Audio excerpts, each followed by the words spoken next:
Bonjour à tous, bienvenue si vous nous rejoignez sur France 24, bienvenue dans cette édition. C'est le moment qu'attendait l'Argentine. 36 ans que le pays espérait revoir la coupe à la maison. Et le trophée est arrivé cette nuit à Buenos Aires, accompagné des nouveaux champions du monde.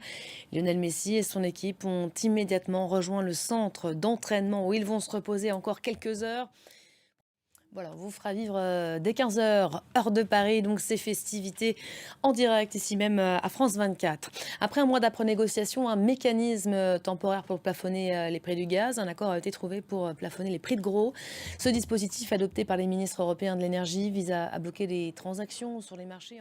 Bonjour Bruno. Bonjour Elisabeth. Alors il y a eu compromis, mais attention, compromis à l'européenne. Oui, à l'européenne d'abord. Voilà, la Russie, la personne de Vladimir Poutine qui a admis qu'il faisait face à des difficultés dans les régions annexées par les Russes. En visite à Minsk hier, le chef du Kremlin a annoncé donc une coopération militaire renforcée avec son allié et voisin biélorusse. Écoutez. Voilà, des propos qui étaient redoutés par les Ukrainiens qui, eux, craignent une intervention assez imminente début 2023. Merci beaucoup Bruno pour le décryptage.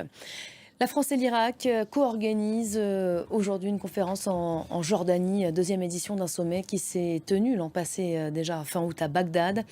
Le premier rendez-vous avait aidé à renouer le dialogue entre les différents dirigeants de la région. Quels sont aujourd'hui les enjeux de cette nouvelle conférence? Explication en images avec Julien Cheida. Aux États-Unis, la commission d'enquête parlementaire sur l'assaut du Capitole a rendu sa conclusion. Elle est à la fois symbolique et historique. C'est la deuxième fois que l'ex-mannequin du cinéma américain est condamné. Harvey Weinstein était reconnu coupable hier de viol et agression sexuelle pour l'une des 4 plaintes qui avaient été déposées contre lui. Les jurés l'ont en revanche déclaré non coupable des accusations d'une autre plaignante. Sa peine sera décidée dans un deuxième temps. Il encourt jusqu'à 24 ans de prison. Jules Boiteau. Voilà, fin de cette édition. Merci à vous de l'avoir suivi. Restez à nos côtés, d'autres infos à suivre tout de suite sur France 24.